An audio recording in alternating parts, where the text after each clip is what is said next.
Shivkranti TV news अन्याय, अत्याचार, बेकायदेशीर कृत्य करणाऱ्या विरुद्ध शोषित पीडित न्याय देणारा एकच आवाज. Shivkranti TV Dinbandhu news. संपादक सत्यशोधक शंकरराव लिंगे. 73 87 37 78 0. मी सच्चिदानंद होते, सामाजिक कार्यक्रम.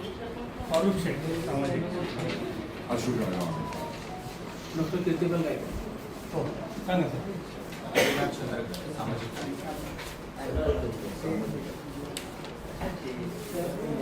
बरं सर. पत्रकार बनतो ना. गेली 20 ते 21 दिवस झाले दिल्लीच्या जंतर मंतर या ठिकाणी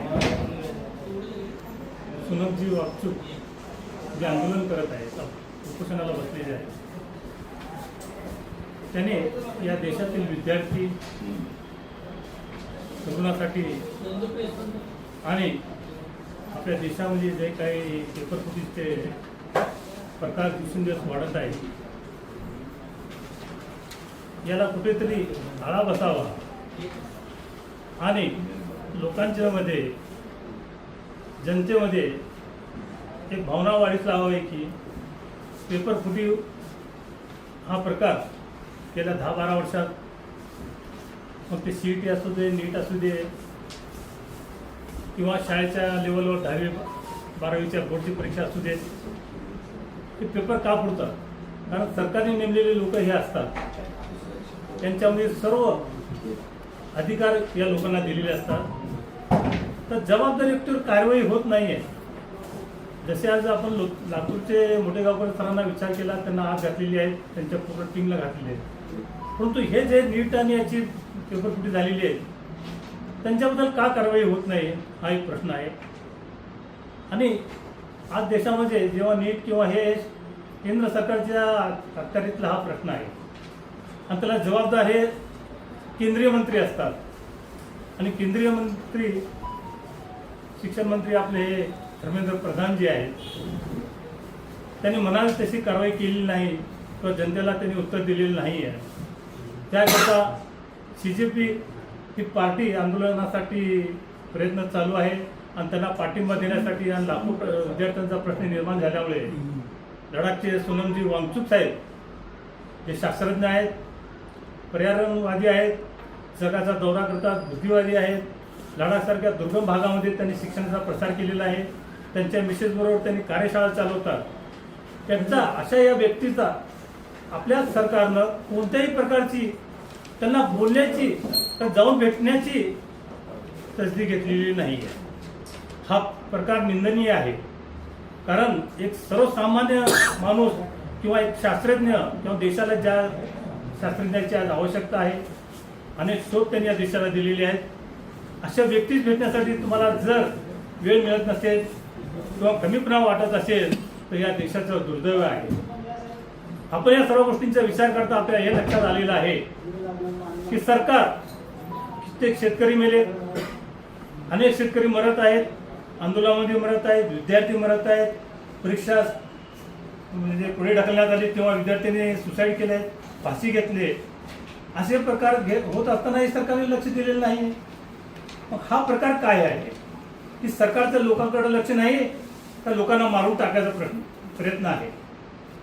म्हणून जे वांगचूक साहेब आज दिल्लीमध्ये जंतर मंतरवर उपोषण करत आहेत, त्यांना पाठिंबा दर्शवण्यासाठी आणि सोलापूरच्या विद्यार्थ्यांमध्ये, लोकांमध्ये जनजागृती निर्माण करण्यासाठी हे आम्ही आंदोलन 20 तारखेला आपल्या पूनम गेटवर दुपारी 12 ते 3 या वेळेत धरणे आंदोलन व निवेदन देणार आहोत. आपण यांची सर्व पत्रकार मंत्री दखल घ्यावी, नम्र विनंती आहे. आज जे आहे ना, दिल्ली हायकोर्टाचे आदेश होते की सोनम वांगचूक यांना योग्य ती वैद्यकीय ट्रीटमेंट केली जावी. मध्यरात्री जे आहे ते दिल्ली पोलिसांनी त्यांना ताब्यात घेतली, हॉस्पिटलमध्ये ट्रीटमेंट झालं. बरोबर आहे. हायकोर्टाच्या आदेशानं ही सगळी ट्रीटमेंट झाली. याकडे कसं पाहतात? हो, तर आम्ही म्हणतोय हायकोर्टाने थोडा उशिरीच केलाय, पण हायकोर्टाने दिलेला निर्णय योग्य आहे. कारण त्यांचा जीव आम्हाला आवश्यक आहे. एक राजकीय मंत्री जर राजीनामा देत नसेल तर त्याच्याकरता देश पातळीवरला, जगातलं नाव कमवलेला व्यक्ती जीव धोक्यात घालणं योग्य नाही. जर त्यांना काही मदत होत असेल, अन्न नलिकेद्वारे त्यांना अन्न पुरवत असेल तर आम्ही त्याचं स्वागत करतो. नाही पण अभिजित तितके ते विरोध करतायत, ते सुद्धा उपोषण त्यांनी सगळीकडे आंदोलन मोडीत करण्याचा सरकारचा प्रयत्न असे सगळे जे आरोप करतायत, तुम्ही समर्थन करतायत ते मात्र विरोध करतात. नाही, आम्ही वांगचूक साहेबांच्या कार्याकडे पाहतोय.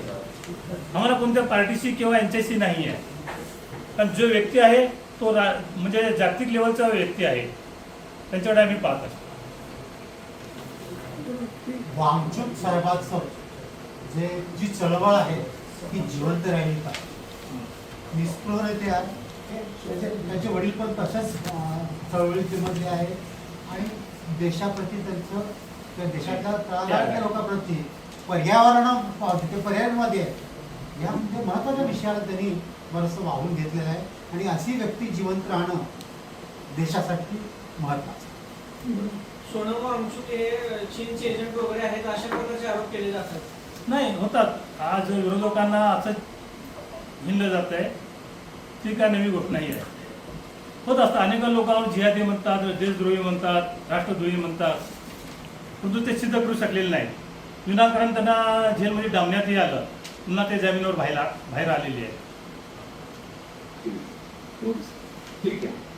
त्यांचा जे लढा ते चाललेला आहे हे मुलांच्या भविष्यासाठी चाललेलं आहे. त्यात कुठलंही म्हणजे आता तुमची मुलं नीट असतील, जेईल असतील, घरं असतील तर अशी बरोबर होत असेल तर आपल्या मुलांचं फार मोठंही नुकसान आहे लक्षात घ्या. आणि हे जी मुलं आहेत ते भारताचं भविष्य आहे आपल्या, आणि या मुलांना जर अशा पद्धतीने वागणूक होत असेल तर ते फार चुकीचं आहे, कमी आहे.